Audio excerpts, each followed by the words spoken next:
কোথাও উঁচু, কোথাও নিচু, কোথাও আবার ইটসরে সৃষ্টি হয়েছে বড় বড় গর্ত। বৃষ্টির পানি জমে থাকায় বেড়েছে ভোগান্তি।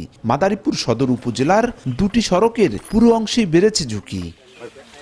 পাঁচখোলা ইউনিয়ন পরিষদের চেয়ারম্যান নাসির উদ্দিন টুকু মোল্লার বাড়ি থেকে সর্দারকান্দি পর্যন্ত সড়কের দূরত্ব 4 কিলোমিটার। এই সড়ক দিয়ে প্রতিদিন ইউনিয়নের কয়েক হাজার মানুষ যাতায়াত করে, অথচ ইটভাটার কাজে প্রতিনিয়ত ব্যবহৃত মাহিন্দ্র ও ট্রাক পিকআপের কারণে পুরো সড়ক জুড়ে তৈরি হয়েছে খানাখন্দ। বন্ধ হয়ে গেছে যানবাহন চলাচল। চরম ভোগান্তিতে পথচারীরাও। একটা রোগী হঠাৎ করে অসুস্থ হয়ে গেলে তারা নেওয়ার কোনো সিস্টেম থাকে না। কোনো একটা গাড়ি, কোনো একটা ভ্যান, কোনো একটা রিক্সা, কোনো কিছু চলতে পারতেছে না। বৃষ্টি নামলে ঘরের থেকে একটু বাইরেও যায় না, মসজিদ পর্যন্ত যাইতে পারি না। এদিকে পখিরা বাজার থেকে শুরু হয়ে আজিজুল মহাজনের বাড়ি পর্যন্ত 4.5 কিলোমিটার সড়কের বেহাল দশা। বৃষ্টির পানিতে পুরো সড়ক এখন কাদায় ভরা। সড়কের বেহাল দশায় আটকে যায় গাড়ি।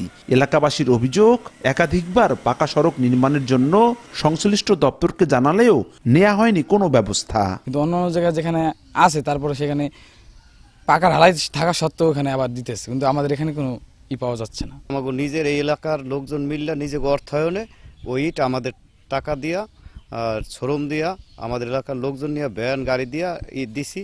হেও আজকে 15 বছর। অবশ্য চলতি অর্থ বছরেই সড়ক দুটি সংস্কারের আশ্বাস দেন সদর উপজেলা নির্বাহী কর্মকর্তা।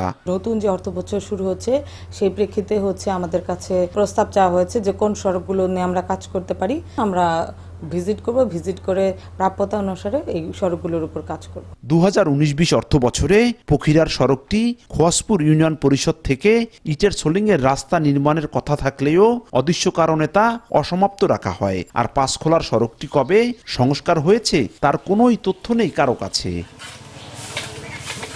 সঞ্জয় কর্মকার, অভিজিৎ, সময় সংবাদ, মাদারীপুর।